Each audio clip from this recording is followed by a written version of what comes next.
Assalamualaikum warahmatullahi wabarakatuh. Sobat Indonesia yang beriman dan pencari ridho Allah subhanahu wa ta'ala. Alhamdulillah kita masih diberi kesempatan oleh Allah subhanahu wa ta'ala untuk sama-sama belajar Al-Quran. Pada kesempatan kali ini kita akan sama-sama belajar praktek di surah Al-Baqarah dari ayat 66.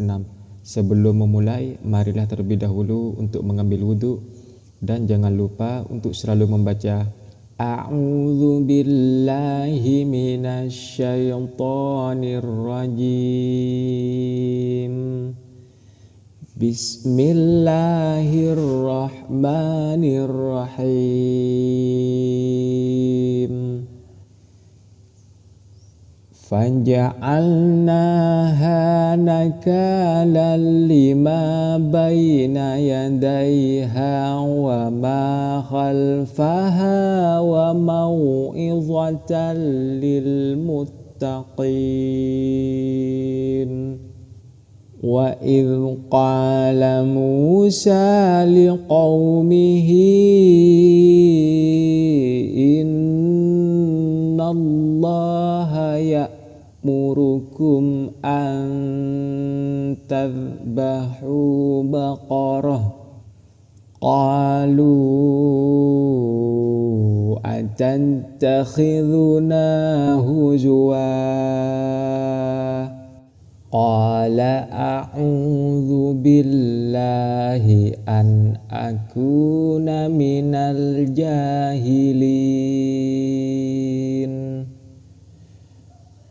Qalu ud'u lana rabbaka yubayyin lana ma hi.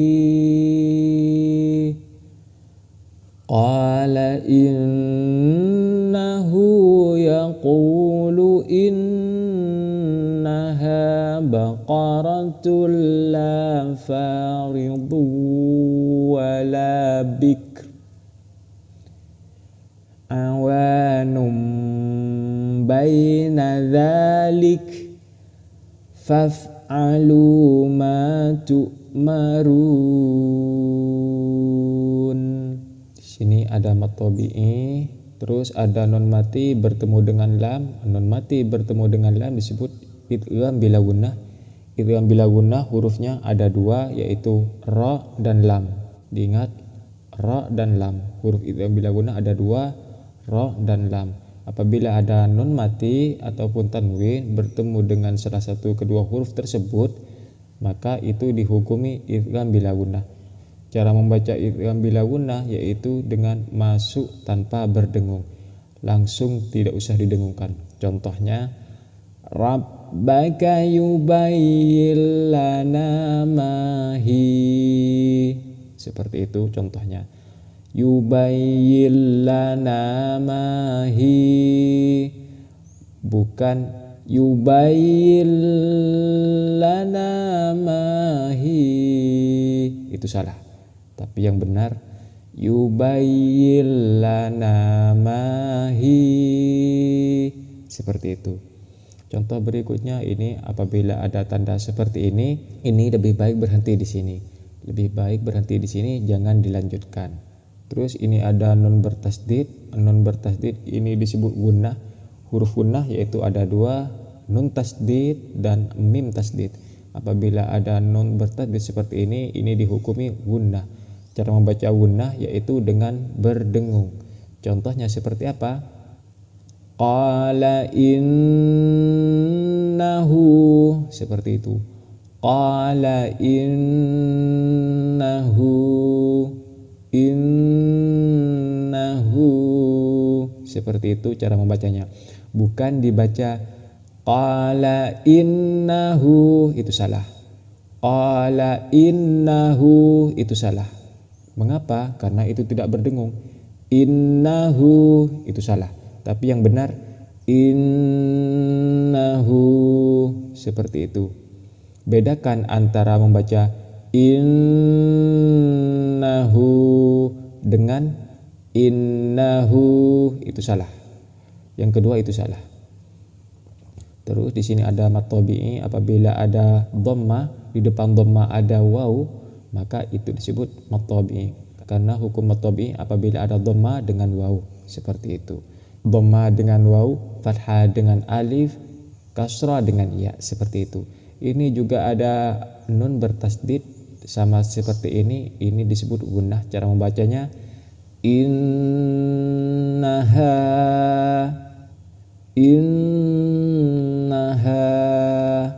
supaya lebih jelas perhatikan ini dengan ini, dua ini dengan ini, fokus ke yang dua ini.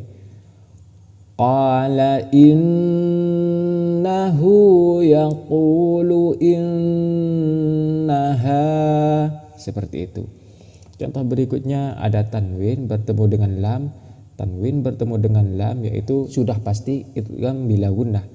Apabila ada nun mati ataupun tanwin bertemu dengan lam, maka itu dihukumi idgham bila gunnah. Idgham bila gunnah ada berapa? Ada dua, yaitu lam dan ra. Diingat, lam dan ra. Cara membacanya bagaimana? Masuk tanpa berdengung.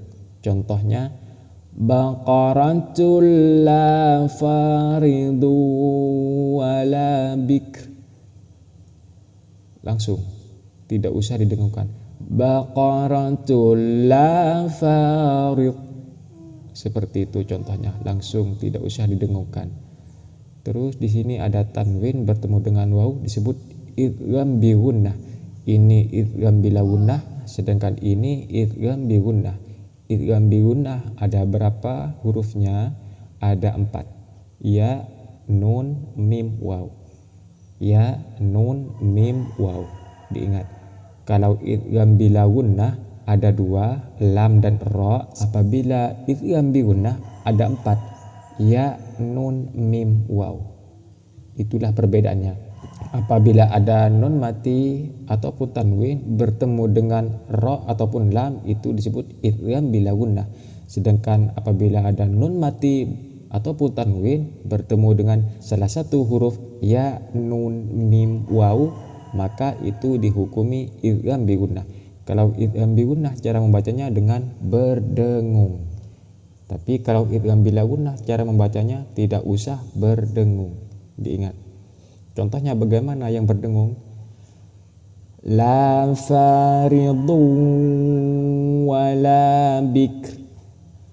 La faridun wala bikr.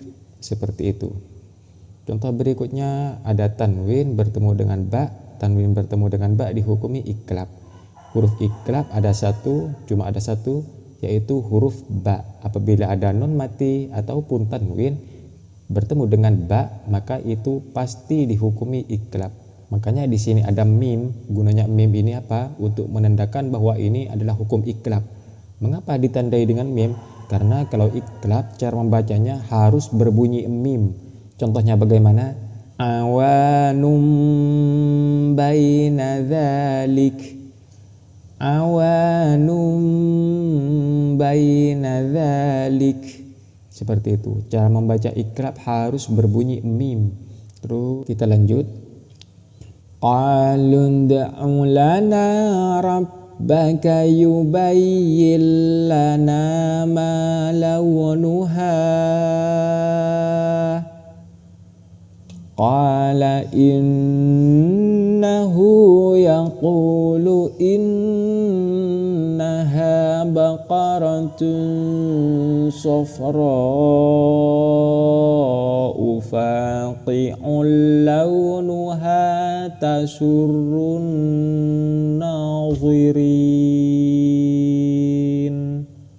Qalu da'u lana rabbaka yubayyin lana ma hi. Yubayyin lana ma hiya innal baqara tashabaha alaina wa inna insya'allahu lamuhtadun. Qala innahu yaqulu innaha baqaratun baqaratul la dhalulun tuthirul ard la dhalulun tuthirul arda wa la tasqil harfa musallamatul la syiyata fiha qalul ana ji'ta bil haqqi fadhabahuha wa ma kadu yaf'alun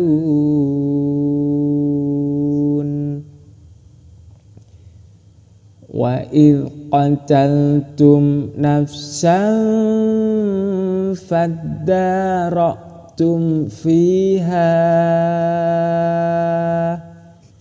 wallahu mukhrijum ma kuntum taktumun. Di sini ada tanwin bertemu dengan lam dihukumi idgham bila gunnah. Idgham bila gunnah hurufnya ada dua, yaitu lam ataupun ra. Apabila ada nun mati ataupun tanwin bertemu dengan salah satu kedua huruf tersebut, maka itu dihukumi idgham bila gunnah. Diingat, dihukumi idgham bila gunnah. Terus selanjutnya di sini ada mim mati bertemu dengan nun. Mim mati bertemu dengan nun dihukumi idhar safawi. Diingat, idhar safawi. Maka cara membacanya harus jelas. Contohnya wa idh qataltum nafsan, seperti itu. Terus di sini ada tanwin bertemu dengan fa dihukumi ifa. Tanwin bertemu dengan fa dihukumi ifa. Apabila ada nun mati ataupun tanwin bertemu dengan fa, maka itu dihukumi ifa. Ifa cara membacanya harus samar dan berdengung. Huruf ifa yaitu ada 15. Contohnya bagaimana? Wa idh qataltum nafsan faddara'tum fiha nafsan faddara'tum fiha. Terus di sini ada mim mati bertemu dengan fa, sama mim mati bertemu dengan fa dihukumi idhar safawi. Makanya cara membacanya harus jelas. Diingat, apabila ada tanda seperti ini lebih baik berhenti di sini, jangan dilanjutkan. Terus di sini ada lafaz jalalah. Apabila ada lafaz jalalah seperti ini, cara membacanya wallah, harus tebal. Wallah. Mengapa harus tebal? Karena sebelum lam jalalah harokatnya berharokat fathah. Apabila sebelum lam jalalah harokatnya fathah ataupun dhamma, ini kan fathah ataupun dhamma, maka cara membaca lam jalalahnya harus tebal. Allah, wallah, hasbunallah, seperti itu. Tapi kalau kasroh sebelum lam jalalahnya harus dibaca tipis. Contohnya inna lillah, lillah, itu kan harus dibaca tipis. Terus ini ada tanwin bertemu dengan mim, maka ini dihukumi idgham bi gunnah. Idgham bi gunnah cara membacanya harus berdengung.